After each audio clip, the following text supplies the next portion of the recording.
Lesson number 65 in the Jazz Violin series. Okay, we're getting to more and more advanced stuff here. And one thing I neglected a little bit earlier on, I could have told you earlier, was the second octave chord tones. I mentioned them briefly, but here's how it works. As you knew from the chord lessons earlier, a chord is basically every other note of the scale. We went over 1, 3, 5, and 7 would be the fourth note, but we can keep going.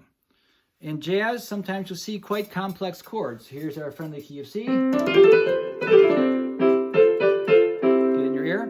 So every other note, here's the seventh.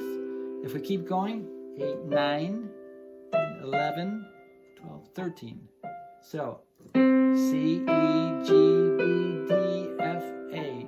Now that takes two hands to play, and it's all 7 notes of the whole scale are in the chord. That's pretty thick. Ugh, maybe by that.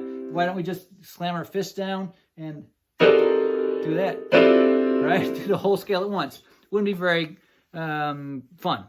So unless you're just trying to be silly, but or create a weird outside moment. But what most people do is the chordal players will spread these out. They might do this down.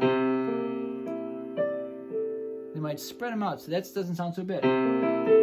Be selective about which notes. Now, what I just played there was the root, the flatted 7th, the 3rd, the 6th or the 13th, and the 9th.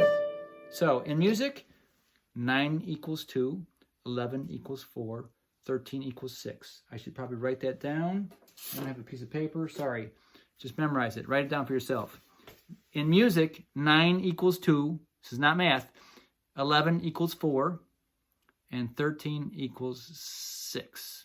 So we don't need the 15 going up because that would be the octave. We're starting all over, right? So in chord series, it's 1, 3, 5, some type of 7th, 9, which is the same as the 2, 11, which is the same as the 4, and 13, which is the same as the 6. Now, each of those notes have a particular feeling too. So the 3rd is happy, 5th is strong, the 7th is either kind of clangy, or the flat 7th is like meat and potatoes. The 9th is kind of just adds a nothing quality. Sophisticates it a little bit, doesn't it? Doesn't pull it one way or the other. Good release to the tonic. It's not a big deal. Kind of adds sophistication. Remember that. The 11th, similar. A little more clangy because we got the 3rd in there, you know, as well as the 4th then. And the 13th is kind of another, it's like the 9th. The 9th and the 6th are kind of cousins in that way. Doesn't do much. The Beatles, the famous, world famous band, often would do their songs just 1, 4, and 5 chords. In the early days, they're basically just blues bands in a kind of rock and roll thing. And they get to the last chord and they go, brah. If I had a guitar in my hand here, I'd play it. It would be, yeah. It was a major chord, and they'd harmonize the 6th and the 9th on top, the 13th and the 9th, to make it sound sophisticated in that last chord.